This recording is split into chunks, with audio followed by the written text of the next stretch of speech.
ਉਹ ਤੇ ਇੱਕ ਸੀ ਬਾਦਸ਼ਾਹ। ਜੀ, ਬਾਦਸ਼ਾਹ ਨੇ ਸੁੱਤੇ ਪਏ ਨੂੰ ਖਾਬ ਕੀ ਦੇਖਿਆ ਕਿ ਮੇਰੇ ਦੰਦ ਸਾਰੇ ਹੀ ਟੁੱਟ ਗਏ। ਜੀ, ਸੁਬਾਹ ਹੋਈ ਤਾਂ ਬਾਦਸ਼ਾਹ ਨੇ ਨਾ ਅੰਜੂਮੀ ਬੁਲਾਇਆ। ਜੀ, ਅੰਜੂਮੀ ਨੂੰ ਪੁੱਛਣ ਲੱਗਾ ਵੀ ਮੈਨੂੰ ਦੱਸ ਮੇਰੇ ਖਾਬ ਦੇ ਵਿੱਚ ਦੰਦ ਮੇਰੇ ਸਾਰੇ ਹੀ ਟੁੱਟ ਗਏ ਆ, ਜੀ, ਇਸ ਖਾਬ ਦੀ ਤਮੀਰ ਦੱਸ। ਅੰਜੂਮੀ ਨੇ ਅੰਜੂਮ ਖੋਲਿਆ, ਕਹਿੰਦਾ ਬਾਦਸ਼ਾਹ ਸਲਾਮਤ ਤੇਰੇ ਰਿਸ਼ਤੇਦਾਰ ਸਾਰੇ ਹੀ ਮਰ ਜਾਣੇ। ਜੀ, ਬਾਦਸ਼ਾਹ ਬਹੁਤ ਪਰੇਸ਼ਾਨ ਹੋਇਆ। ਬਾਦਸ਼ਾਹ ਨੇ ਫੌਰਨ ਕਿਹਾ ਇਹਨੂੰ ਹਵਾ ਲਾਟੇ ਦੇਵੋ। ਜੀ, ਉਹਨੂੰ ਬਾਦਸ਼ਾਹ ਨੇ ਉਸ ਅੰਜੂਮੀ ਨੂੰ ਹਵਾ ਲਾਟੇ ਕਰਾਤਾ ਤੇ ਬਾਦਸ਼ਾਹ ਨੇ ਹੋਰ ਅੰਜੂਮੀ ਬੁਲਾਇਆ। ਜਿਲੇ ਹੋਰ ਅੰਜੂਮੀ ਬੁਲਾਇਆ ਤੇ ਉਹ ਅੰਜੂਮੀ ਬਹੁਤ ਹੁਸ਼ਿਆਰ ਸੀ, ਜਿਹੜੀ ਕਿ ਸਮਝ ਵਾਲਾ ਸੀਗਾ।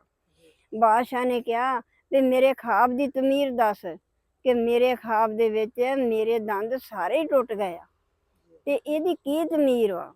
ਅੰਜੂਮੀ ਨੇ ਅੰਜੂਮ ਖੋਲਿਆ, ਕਹਿੰਦਾ ਵਾਹ ਜੀ ਵਾਹ, ਬਾਦਸ਼ਾਹ ਸਲਾਮਤ ਤੇਰੀ ਉਮਰ ਇੰਨੀ, ਤੈਨੂੰ ਮੁਬਾਰਕ ਬਹੁਤੀ ਬਹੁਤੀ, ਤੇਰੀ ਉਮਰ ਇੰਨੀ ਹੋਣੀ ਆ ਜਿਹਦੀ ਹੱਦ ਨਹੀਂ ਕੋਈ ਵੀ।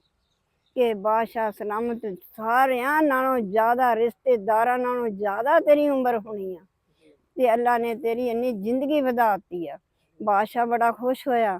ਬਾਦਸ਼ਾਹ ਨੇ ਇਹਨਾਂ ਕਿਹਾ ਇਹਨੂੰ ਮਾਇਆ ਦੌਲਤ ਹੀਰੇ ਮੋਤੀ ਲਾਲ ਜਿੰਨੇ ਵੀ ਇਹ ਚੱਕ ਸਕੇ ਇਹਨੂੰ ਦੇ ਦੇਵੋ। ਉਹਨੇ ਹੀਰੇ ਮੋਤੀ ਲਾਲ ਲਏ ਤਾਂ ਆਪਣੇ ਘਰ ਗਿਆ। ਜਿਹੜੇ ਘਰ ਗਿਆ ਤੇ ਅੱਗੇ ਉਹਦੀ ਬੀਵੀ ਪੁੱਛਦੀ ਆ ਕਿ ਬਾਦਸ਼ਾਹ ਆਪਣੇ ਬੰਦੇ ਨੂੰ ਕਿ ਕਿੱਥੋਂ ਅੱਜ ਮਾਲ ਦੌਲਤ ਇੰਨੀ ਲੈ ਆਏ ਆ। ਉਹ ਕਹਿੰਦਾ ਜੀ ਇਹ ਆਪਣੀ ਜ਼ੁਬਾਨ ਦਾ ਰਸ ਵਾ।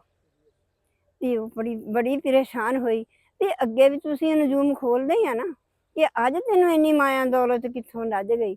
ਉਹਨੇ ਕਿਹਾ ਬਾਦਸ਼ਾਹ ਨੇ ਮੈਨੂੰ ਪੁੱਛਿਆ ਸੀਗਾ ਕਿ ਮੈਨੂੰ ਖਾਬ ਦੀ ਤਮੀਰ ਦੱਸ, ਨਜੂਮ ਖੋਲ ਤੇ ਮੇਰੇ ਰਾਤ ਨੂੰ ਸੁੱਤੇ ਪਏ ਦੇ ਮੈਨੂੰ ਖਾਬ ਆਇਆ ਮੇਰੇ ਦੰਦ ਸਾਰੇ ਟੁੱਟ ਗਏ ਤੇ ਮੈਂ ਉਸ ਬਾਦਸ਼ਾਹ ਨੂੰ ਇਹ ਗੱਲ ਕਹੀ ਕਿ ਬਾਦਸ਼ਾਹ ਵਾਹ ਜੀ ਵਾਹ, ਬਾਦਸ਼ਾਹ ਤੁਹਾਨੂੰ ਮੁਬਾਰਕ ਹੋਵੇ ਬਹੁਤ ਬਹੁਤ।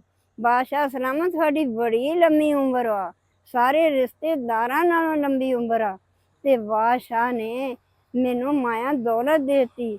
ਮੇਰੇ ਤੋਂ ਪਹਿਲਾਂ ਇੱਕ ਨਜੂਮੀ ਬੁਲਾਇਆ ਤੇ ਅੰਜੂਮੀ ਨੂੰ ਕਹਿਣ ਲੱਗਾ ਮੈਨੂੰ ਦੱਸ ਮੇਰੇ ਖਾਬ ਦੇ ਵਿੱਚ ਮੇਰੇ ਦੰਦ ਸਾਰੇ ਟੁੱਟ ਗਏ ਤੇ ਇਹਦਾ ਕੀ ਮਤਲਬ ਹੈ, ਇਸ ਖਾਬ ਦੀ ਤਮੀਰ ਦੱਸ। ਅੰਜੂਮੀ ਕਹਿਣ ਲੱਗਾ ਬਾਦਸ਼ਾਹ ਸਲਾਮਤ ਤੇਰੇ ਰਿਸ਼ਤੇਦਾਰ, ਇਸ ਖਾਬ ਦੀ ਤਮੀਰ ਇਹ ਆ ਕਿ ਤੇਰੇ ਰਿਸ਼ਤੇਦਾਰ ਸਾਰੇ ਹੀ ਮਰ ਜਾਣੇ ਆ, ਕੋਈ ਨਹੀਂ ਰਹਿਣਾ।